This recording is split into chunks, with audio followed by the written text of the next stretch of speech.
전 세계 투자자들의 이목이 집중된 6월 FOMC 회의가 종료됐습니다. 연준 위원들이 만장일치로 금리 동결에 나서면서 지난해 3월 이후 숨가쁘게 갇혔던 이 연준의 긴축 사이클도 일단은 중단됐는데요. 이에 따라 시장의 관심은 연준의 향후 통화 정책 방향성에 집중되고 있습니다. 오늘은 이번 회의 결과를 조금 더 다른 각도에서 점검해보는 시간 마련해봤습니다. 한국경제신문의 한상춘 논설위원 나와 계십니다. 안녕하십니까? 네, 안녕하십니까? 네. 오늘 새벽에 6월 FOMC 회의 결과가 나왔는데요. 특이점을 중심으로 다시 한번 정리해 주시죠. 네, 오늘 이렇게 홍영석에서 지금까지 방송을 진행하고 있습니다는 FOMC 회의 결과 시장의 반응 예상했던 결과입니까? 예상했던 것보다 굉장히 좋은 결과입니까? 나쁜 결과입니까?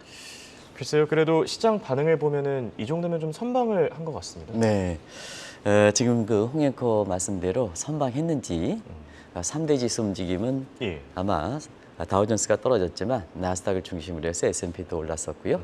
그다음에 달러 인덱스를 같이 보겠습니다. 3대 지수에서 이렇게 보면 그다음에 달러 인덱스는 사실 매파 속성을 강하게 했다 하는 것 하면은 달러 인덱스가 올라가야 되겠죠. 그렇죠. 네, 달러 인덱스는 좀 떨어지고 있습니다. 그리고 미국의 국채 금리를 보겠습니다. 미국 국채 금리에서 단기채 금리는 지금 그렇게 크게 의미를 부여할 수 없다는 걸 말씀드리는데요. 왜 그러냐면 부채 협상 타결돼서 국고가 바닥났기 때문에 지금 어쩔 수 없이 단기채 물량이 증가할 수밖에 없거든요. 그래서 이번 회의 같은 경우에는 오히려 장기채가 오늘 FOMC 회의 결과에 시장의 반응을 나타낸 것이 아닌가 생각합니다.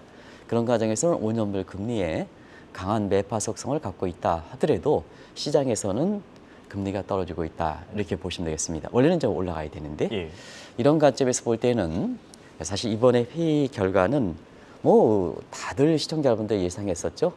이렇게 하키시 홀드다, 매파적 이렇게 금리 동결이다 하는 의미는 누구나 다 알고 있지만 FOMC 의사록의 내용을 보면 점도표로 볼 때는 굉장히 강한 매파의 속성을 갖고 있지만 시장은 그렇게 반응하지 않았다. 그만큼 FOMC 멤버들이 굉장히 시장의 신뢰를 잃고 있다는 것을 단적으로 보여주는 대목이 아닌가 생각합니다. 일단 이런 결론을 갖고 한번 보겠습니다. 이번엔 뭐 0.25% 인상이냐 아니면 금리 동결이냐 하는 속에 후자를 택할 것이다 하는 것은 누구나 다 예상했었고요. 그래서 일단은 작년 3월 이후에 1년 3개월 만에 숨가쁘게 전개됐던 금리 인상 국면이 중단됐습니다. 내가 한 가지 말씀드리면 오늘 이 문제에 대해서는 금리가 동결한 것이냐, 금리 인상 중단한 것이냐 어떻게 보면 똑같은 의미를 갖고 있지만 사실 이것이 페드의 이렇게 해서 이 의미를 특별히 구별을 시킬 정도로 굉장히 민감한 사항이었는데요. 일단 그러면 페드가 그걸 주체적으로 해석하는 것보다는 금리 동결은 어떤 의미를 갖고 있을까 하는 측면에서는 통화정책에 있어서는 피벗의 확실한 증거다라는 걸 말씀드리겠습니다. 그러면 지난 1년 3개월 동안 숨가쁘게 전개됐죠. 그래서 베이비 스텝, 빅 스텝, 자이언트 스텝 내리는 것도 사실 그만큼 빨리 인상폭을 줄여왔기 때문에 이 금리 동결은 통화정책석의 액면 그대로 페드의 해석 여부와 관계없이 피벗의 의미를 갖고 있다. 그래서 시장에서는 FOMC 선언문이 예상보다 매파적 속성으로 결정됐다 하더라도 시장의 반응은 오히려 이 피벗의 이렇게 의미로 받아들이고 있다는 것을 이렇게 주요 지표를 통해서 같이 이렇게 보여드린 겁니다. 아시겠습니다는 이번에 회의가 딱 나오면 하키시 홀드가 되기 때문에 우리가 보면 그동안 미국의 주가가 많이 올라갔죠. RSI 지수라든가 빅스 지수로 보면 지금 감해서 국면이기 때문에 이번 회의는 차익 매물은 다 예상했던 시각이거든요. 그렇기 때문에 홍영석께서도 말씀해 주셨습니다는 차익 매물이 예상됐던 상황에서 3대 지수가 혼조세, 특히 지금의 미국 증시를 이끌어가고 있는 미국의 나스닥 지수가 오른 것은 전체적으로 선방했다 하는 평가를 내리는 것이 아닌가 생각합니다. 그리고 지금 전체적으로 보면 시장에 가면 갈수록 FOMC 선언문 내용, 파월 기자회견 내용, 그리고 이제 시간의 시장 이렇게 볼 때는 전체로 보면 시간이 초기의 충격을 흡수하고 점점 이렇게 시장이 개선되고 있는 점, 국내 증시와 관련해서 어제 제2의 SG 사태 이런 것이 없었다면 국내 증시에서는 그렇게 크게 우려할 사항으로 시장의 반응은 나타나지 않겠다 하는 것을 말씀드리겠습니다. 네. 여기에 또 이번 회의에서 최대 관심사였죠. 6월 점도표가 공개됐는데요. 3월 점도표보다 더 성향이 매파적이었습니다. 이에 네. 따라서 증시가 출렁이지 않을까 했는데 그래도 말씀하신 것처럼 좀 선방을 한 것 같습니다. 네, 사실은 오늘 이엔캐스트에서도 FMC의 선언 이렇게 보면 이번엔 기준금리가 5에서 5.25% 동결은 누구나 다 예상했기 때문에 향후 의원과 관련해서 나프로트 점도표가 어떻게 나올 것이냐 하는 측면이거든요. 그런데 점도표 상에서는 당초 예상보다 매파적이었다. 예. 당초 예상보다 매파적 동결이 났다는 것은 요 대목 때문에 그렇다는 걸 말씀드리겠습니다. 그러면 비교를 내면 3월 점도표를 먼저 이렇게 말씀드려야 되죠. 예. 3월 점도표는 올해 최고 금리는 작년 12월과 마찬가지로 5.1%였습니다. 근데 매파라는 속성을 유지했던 것은 한편으로서 3월에 금리를 0.25%포인트 올렸고 또 한 가지는 사실 내년도에 그러니까 3월 점도표상에 내년에 최고 금리가 4.1에서 4.3% 올라가다 보니까 전반적으로 보면 3월에 점도표 FMC 회의 결과가 나온 이후에 사실 그때 당시엔 RS 지수라든가 이런 감매수 국면이 아닌데도 불구하고 3대 지수가 내렸던 측면이거든요. 예. 근데 왜 이렇게 이번 같은 경우에는 왜 매파적 동결을 예상했지만 시장의 예상보다는 더 매파적이었을까 하는 측면을 지금부터 비교해 드리겠습니다. 예. 자, 금리는 동결은 누구나 예상했다. 그러면 향후의 의향지수와 관련해서 6월 점도표는 일단 올해의 최고 금리가 5.1에서 5.6으로 올라갔습니다. 금리 인상의 베이비 스텝으로 간다면 2단계 정도 올라간다는 얘기죠. 2단계 정도 올라간다는 얘기가 추가 금리 인상을 페드가 시사한 건 아닙니다. 그런 각자의 의견을 나타내는 점도표이기 때문에 이게 페드의 견해에서 추가 금리 인상을 시사한 건 아니다 하는 것을 점도표상에 이렇게 보이겠습니다. 그건 시장의 예상이 되는 겁니다. 예. 시장에. 근데 페드 자체가 추가 금리 인상을 예상하지 않는다 하는 것은 나중에 금리 동결과 그다음에 금리 인상 중단과의 의미를 해석해 보면서 말씀드리겠습니다. 예. 공식적으로 올해 최고 금리가 0.5%포인트 이렇게 최고 금리가 올라가다 보니까 이게 페드 공식적으로 추가 금리를 2차례 인상을 시사한다 이렇게 해석하는 시각은 잘못되어 있다는 걸 말씀드리고요. 그다음에 내년에 최고 금리는 4.3에서 4.6으로 올라갔습니다. 예. 그러다 보니까 3월에 비해서 사실 매파적 속성을 나올 수밖에 없는 거죠. 3월에는 최고 금리가 올해 같은 경우는 작년 12월부터 동결됐는데 이번 6월 달에 점도표 같은 경우에는 올해 최고 금리도 올라가고 내년도 최고 금리가 올라가기 때문에 하키시 홀드다. 근데 예상보다 하키시 홀드다. 반면에 시장에서는 3대 지수가 하키시 홀드의 예상보다 높다면 나스닥 지수가 감매수 국면에 가장 많이 올라갔기 때문에 금리에 민감한 나스닥 지수가 많이 떨어져야 되거든요. 근데 나스닥 지수는 오히려 반도체 지수를 중심으로 해서 올라갔습니다. 그리고 달러 인덱스는 떨어졌습니다. 그리고 10년물 국채 금리는 떨어졌습니다. 이런 점을 감안해 볼 때 시장에서는 두 가지 오히려 사실상 금리 피봇의 의미로 받아들이고 있는 게 아닌가. 두 번째는 FOMC 멤버들이 너무 혼선을 초래했기 때문에 FOMC의 선언문 내용이라든가 파월의 기자회견 내용에 대해서 시장은 달리 반응한다. 예. 두 가지 시사점을 던져주는 게 아닌가 이렇게 보고 있습니다. 6월 점도표에서 연준의 추가 긴축을 시사하기보다는 시장의 이 긴축을 좀 예상한 거다. 이 부분 좀 흥미로웠던 대목이었던 것 같습니다. 자, 그리고 기자회견에서 유난히 강조됐던 부분이 네. 이번 금리 동결이 향후 금리 인상 중단 시사는 아니라는 점, 이 부분 아니겠습니까? 네, 사실은 오늘 의미에서 금리 동결과 금리 인상 중단과는 구별해달라 하는 얘기를 아주 강조했습니다. 예. 왜 그러냐면 금리 동결과 금리 인상 중단은 경우에 따라서는 사실상 같은 의미는 아니겠습니까? 전월 대비해서 금리가 동결하고 그동안 금리를 인상해 왔지 않습니까? 5월 달도 직전에 인상했지 않습니까? 0.25%? 예. 그러면 6월 달 같은 경우에는 금리가 이렇게 인상이 중단된 거 아니겠습니까? 근데 페드 입장에서는 왜 이게 의미를 구별해 줬느냐 하면 바로 금리 동결이라 하는 것은 향후 인플레 지표에 따라서 더 올릴 수도 있고 지금 상태에서 금리 동결을 그렇게 플랫해서 가져갈 수도 있고 금리도 내릴 수도 있다는 얘기거든요. 그러면 어떤 각도냐? 자, 그동안 계속해서 숨가쁘게 올랐는데 금리를 동결했다 하면 시장의 기대는 인플레가 이제는 종료된 게 아니냐. 그리고 금리는 내릴 수 있는 게 아니냐. 이런 쪽으로 해석이 된다는 얘기거든요. 예. 그러다 보니까 페드 입장에서는 그런 건 아니다. 금리 인상이 중단됐을 뿐이다 하는 측면에서는 사실 지금의 물가 안정세가 잡힌 것은 아니다. 그 다음에 금리 인하 성급한 금리 기대를 하지 말라 하는 의미를 분명히 시그널을 던져줬다 하는 것을 말씀을 드리겠습니다. 그래서 이번에 선언문에서 금리 동결과 경우에 따라서는 금리 인상 중단과 같은 의미지 않느냐. 또 뭐 저희들도 방송에서 해설을 할 때 똑같은 의미로 시청자 여러분한테 전해드렸으니까요. 근데 그 의미를 분명히 한 것은 향후 동화 정책 관련해서 너무 성급한 물가 안정 추세, 너무 이렇게 성급한 금리 인하 기대 이거를 차단하기 위한 목적이 아니냐 하는 생각이 듭니다. 그런 각도에서 5월달 CPI라든가 PPI 물가, 각종 인플레 지수를 왜 금리 인상 중단과 금리 동결을 구별해 두는 것을 강조했을까 하는 측면에서는 예. 아시겠습니다는 5월 기대 인플레 향후 1년 동안은 4.11이죠. CPI도 4% 정도입니다. 생산자 물가는 되게 떨어졌죠. 그런 과정에서 볼 때는 누구나 다 예상했습니다. 시청자 여러분이 더 현명하시기 때문에 저는 말만 드리는 사람인데요. 6월 FOMC는 추가 금리 인상 명분이 사라졌다. 누구든 금리를 올리죠. 그래서 만장일치로 결정된 거 아니겠습니까? 예. 금리 동결이 만장일치로 결정됐습니다.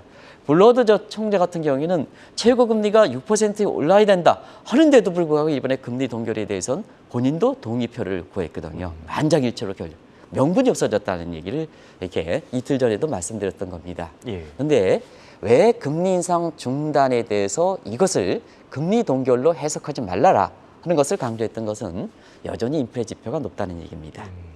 그리고 지금 주가가 상승이 계속되면 여기에 따라서 레일스펙트에서 지금 잡고자 하는 물가가 다시 재발될 가능성이 있거든요. 예. 이게 페드 입장에서는 가장 싫어한 1980년대 물가가 잡히는가 했더니 그래서 금리를 동결하고 인하했더니 다시 금리가 물가가 올랐거든요.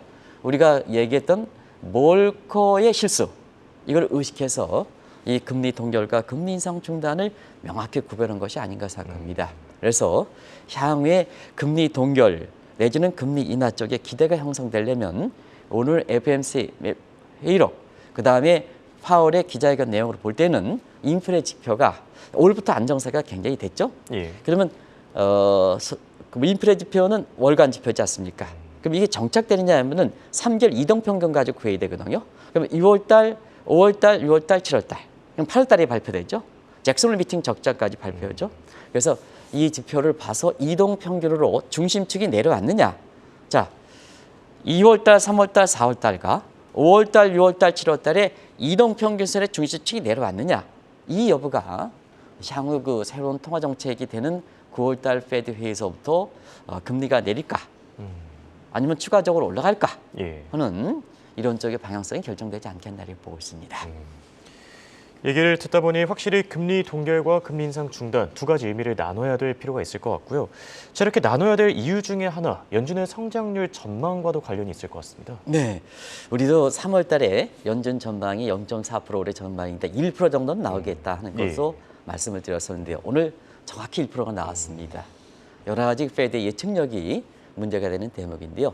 자, 아시겠습니다. 올해 성장률 12월 달에 0.5%, 분기별 전망이니까 12월 수치 3월이죠. 1월은 안 나오죠. 그래서 3월 달에 0.4% 떨어졌습니다.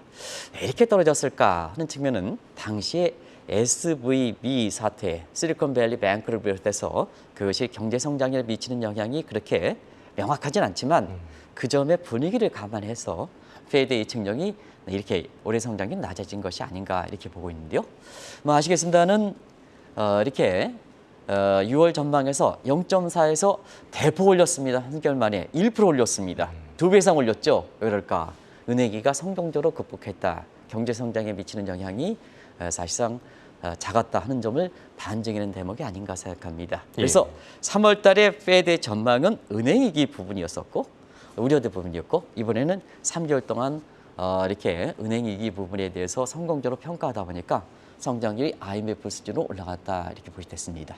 예, 경기가 받쳐주다 보니까 결과적으로 금리 동결하면 성급한 금리가 나오니까 경기가 받쳐니까 경기 침체 우려가 적지 않습니까? 예. 그러면 인플레 목표치가 높은 상태에서 이렇게 보면 역시 매파적 기조를 가져가서 물가를 완전히 잡혀야 된다 하는 받쳐준 측면에서 경제 성장률이 제고된 거다 이렇게 보시면 되겠습니다.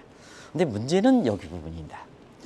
자, 이렇게 예상보다 강하게 매파적 속성을 갖고 있는데 예. 인플레 전망치를 한번 보겠습니다. 인플레 전망치는 성장률을 올렸지만 인플레 전망치는 올해 같은 경우는 3월 달에 3.3에서 3.2% 거꾸로 떨어뜨렸거든요. 그러면 당신네들 뭐 하는 거냐 도대체. 서로 악유가 맞지 않느냐. 그래서 뭐냐. 시장에서는 당초 예상보다 하락시 홀드가 됐지만 저렇게 달러 액센트 떨어지고 그다음에 10년물 금리는 떨어지고 5년물 이상 더 떨어지고 이러한 그 3대 지수에서 금리에서 가장 민감한 나스닥 지수 거꾸로 올라가고 이런 측면이 발생했던 측면이거든요. 예. 그런 것이 향후 통화 정책과 관련해서 주목하실 필요가 있다는 것을 말씀드리겠습니다. 예.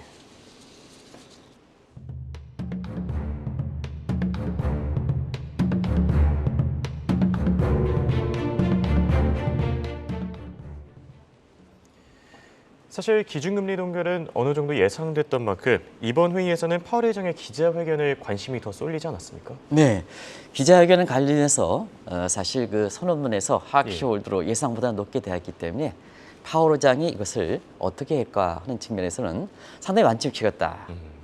기자회견은 하고 나서 사실 그 다우라든가 3대 지수가 떨어진 측면이 장마판의 S&P 지수라든가 그다음에 나스닥 지수가 거꾸로 상승세로 돌아섰지 않습니까? 예. 그런 측면에서는 이번에 전도표와 함께 전도표도 의향지수거든요. 기자회견도 의장으로서 의향지표입니다. 그렇죠. 기준금리 동결은 그렇게 크게 강조할 필요가 없습니다. 시청자 여러분도 다 예상이 있기 때문에. 그래서 향후 통화정책 관련해서 이 기자회견 내용을 작년 11월 이후에 선언문과 그다음에 파월의 기자회견 문제가 어떻게 됐을까 하는 측면을 우리 서정화 작가께서 잘 이렇게 했습니다. 내용들은 작년 11월에서 서로 엇박자가 났는데요. 예. 그 내용은 지금 정리해드린 대로입니다. 이번 시간 관계상 이번을 한번 보겠습니다.